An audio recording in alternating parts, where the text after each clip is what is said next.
This is the most important turning point of Christianity, the Great Schism of 1054. In this video, we are going to expose the reason behind the divide between Catholic and Orthodox. Let's go back to the early centuries of Christianity. When the faith spread across the Roman Empire, the Church was united under one body. But even in this unity, there was a hidden divide, the divide of language. In the western part of the empire, Latin was the main language. In the eastern part, Greek was dominant. At first, this might not seem like a big deal, but over time, it became one of the deepest cracks in the foundation of the Church. As the centuries passed, Christians in the West stopped reading theology in Greek, and Christians in the East never really engaged with Latin writings. Slowly, communication broke down.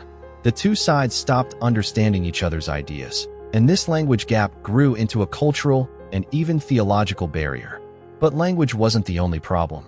Politics played a huge role too. In the 5th century, the Western Roman Empire collapsed under barbarian invasions. Rome was no longer a political capital. Yet, in this vacuum, the Bishop of Rome, the Pope, stepped in. He was not just a bishop anymore. He acted like a monarch, guiding kings, settling disputes, and even crowning emperors. The Pope became the central authority of Western Christianity. Meanwhile, in the East, the Byzantine Empire remained strong. Constantinople became the shining capital of the empire. Here, the emperor worked side by side with the Patriarch of Constantinople. And unlike the West, the Eastern Church was not ruled by one man. Instead, it was led by a college of patriarchs, a group of church leaders who shared authority equally. So, by the Middle Ages, two very different models of church leadership had emerged. In the West, power was centralized, with the Pope as the supreme head of the Church. In the East, power was decentralized, with patriarchs working together under the authority of the emperor. This difference in leadership, built on top of language and cultural divides, set the stage for the Great Schism of 1054, the moment when the united Church finally broke into two: Roman Catholic in the West and Eastern Orthodox in the East. Culture also played a role. Western Christianity leaned on Roman law and structure. The West valued clear authority, legal definitions, and a strong chain of command. Eastern Christianity leaned on Greek philosophy and mysticism. The East valued mystery, contemplation, and a more spiritual, communal way of life. Even worship looked different. In the West, priests used unleavened bread for communion, reflecting Jewish Passover. In the East, they used leavened bread, symbolizing the risen Christ. In the West, priests were required to be celibate. In the East, priests could marry, though bishops remained celibate. Small differences like these, combined with language and politics, kept pushing the churches apart. One of the biggest theological disputes was over a single word, Filioque, which means "in the Son." The Nicene Creed of 381 said the Holy Spirit proceeds from the Father. But in Spain, during the 5th century, a council added the phrase "in the Son," Filioque, to defend the divinity of Christ in local debates. By the 7th century, this addition spread across Western Europe. The creed now read, "The Holy Spirit proceeds from the Father and the Son." But the East saw this as a serious problem. The wording of the creed had been set by an ecumenical council and should not be changed by local churches. Theologically, the East worried that the West was undermining the unique role of the Father in the Trinity. This disagreement simmered for centuries, becoming one of the major dividing lines between Catholics and Orthodox Christians. While theology divided East and West, power and authority made things worse. In the West, the Pope became more powerful, especially after allying with the Frankish kings like Charlemagne. By the 11th century, the papacy was at its political height, making bold claims that the Pope had authority over the entire Church, East and West. But the East rejected this. For them, the Pope was simply the Bishop of Rome, an important patriarch, yes, but only one among equals. The stage was set for a collision. All of these differences, language, culture, politics, and leadership, created tension for centuries. But the real breaking point came in the year 1054. At the time, Pope Leo IX was leading the Western Church, and Patriarch Michael Cerularius was the head of the Church in Constantinople. Both sides were already suspicious of each other, and disagreements were piling up, especially over theology.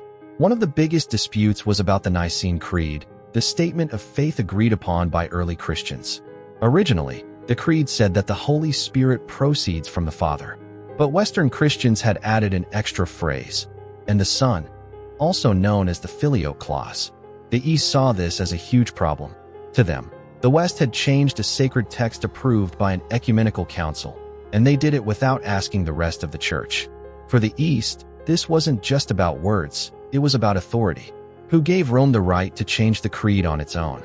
By the middle of the 11th century, things reached a boiling point. Pope Leo IX sent his representative, Cardinal Humbert, to Constantinople. He carried a letter that accused Patriarch Cerularius of many errors. Instead of seeking peace, the discussions became heated. Then, in a dramatic move, on July 16, 1054, Cardinal Humbert walked into the Hagia Sophia, the great church of Constantinople, and placed a document of excommunication right on the altar. This declared that the Patriarch and his followers were cut off from fellowship with Rome. Patriarch Cerularius responded in kind. He excommunicated Humbert and the representatives of the Pope. With this exchange of excommunications, the unity of the Church was formally broken. This moment became known as the Great Schism of 1054. But the story didn't end there. The division deepened in the centuries that followed, especially during the Crusades. Western Crusaders, instead of protecting Constantinople, ended up attacking and even plundering it in 1204. For the Orthodox Christians, this was a betrayal they would never forget. From that point on, reconciliation became almost impossible.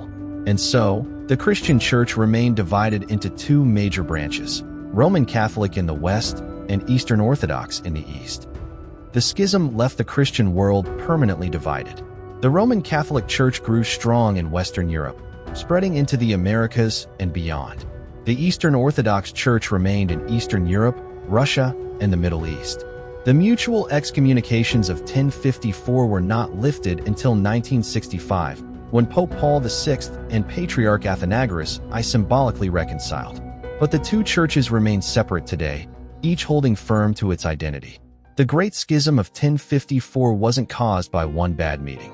It was the result of centuries of cultural, political, and theological differences. The excommunication of 1054 was the breaking point, but the roots of division go much deeper. And yet, Ephesians 4 reminds us, there is one Lord, one faith, one baptism. The schism is a reminder of how fragile unity can be, and how important it is for Christians to seek peace and understanding. So here's my question to you. Do you think the Catholic and Orthodox churches will ever fully reunite?